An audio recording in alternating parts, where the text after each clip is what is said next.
What are we thinking about the NBA?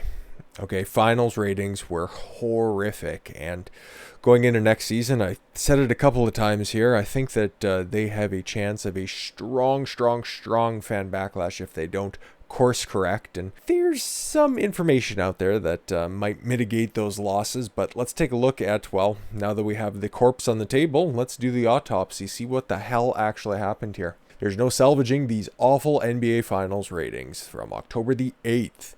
It is a clean 4-game ratings sweep of the NBA Finals, while Game 4's ratings for the Lakers and Heat showed up an uptick from the prior 3 games. Oh, that's good. Viewership on ABC has now hit a historic low. Oh, that's not good.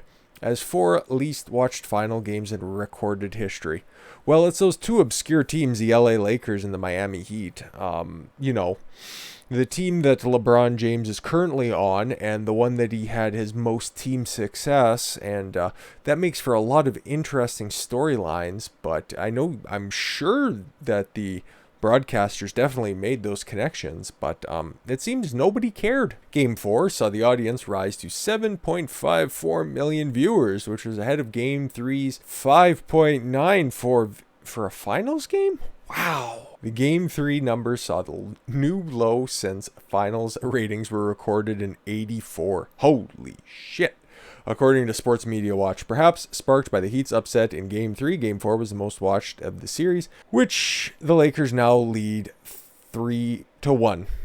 Game 5 is Friday. And how did Game 5 do, you ask? Well, as you can see right there, might have a bit to do with it. Black Lives Matter, 99 for whatever the fuck that's worth. In the latest TV ratings, ABC's coverage of the NBA Finals Game 5 delivered the series' largest audience yet, 5.7 million viewers. Wow. While rising a 10th in the demo for Game 4 to a 2.0. What an amazing turnout. And like I've said before, and I think it bears repeating now that we're doing this autopsy on the NBA Finals, having Black Lives Matter on the floor is not a great idea. If you guys want to be political activists, then by all means feel free to do so, but keep that to the off-the-court product. Nobody cares because, well, you had your best test here. You had MVP caliber talent on the Miami Heat. Jimmy Butler was a transcendent player for the Heat in the first half of the season before everything shut down, and he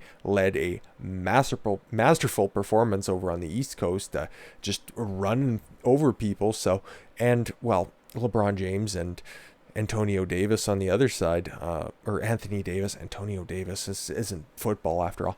Anthony Davis led a world-beating Lakers squad, but you know what? If you keep telling people how to live their life and constantly won't let up and won't even speak ill of any of the Black Lives Matter activists, LeBron James, I'm looking directly at you, people are going to turn out in droves because they don't think that you have their best interest in mind, especially if you take up proselytizing as a part-time job. But maybe there's hope for the next season.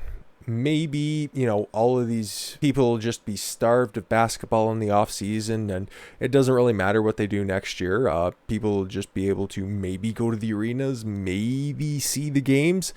Who knows? I'm hearing rumblings that perhaps around the 21st or the 24th, they're going to be starting the new season, the 2021 season. And there is some good news. There's some good news coming out of this because NBA Commissioner Adam Silver says social justice messaging won't be on the courts during 2021 season.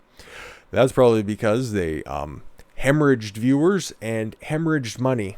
You know what? That's a good thing. It looks like Nosferatu actually had a moment of clarity and decided that was the best thing for his floundering league. We're completely committed to standing for social justice and racial equality. Well, how about we make a couple more white millionaires in the NBA if we're all for racial equality there, Adam? I would say in terms of messaging you see on the court, on our jerseys, this was an extraordinary moment in time when we began the discussion with the players and what we all lived through this summer. Silver did also admit that the league will have to talk to the players about this aspect prior to the start of the season. So he's still trying to hedge his bets. I think he's the weakest commissioner in all of professional sports. Roger Goodell gets a lot of shit, but at least he course corrects fully. Not like Adam Silver here, who's waffling. And, you know, the only guy who actually had a dissenting opinion and was vocal about it was Daryl Morey, former GM of the Houston Rockets. Yes, did indeed hear that right. Because he's stepping down as Houston Rockets GM, citing personal reasons for this being the right time to step down.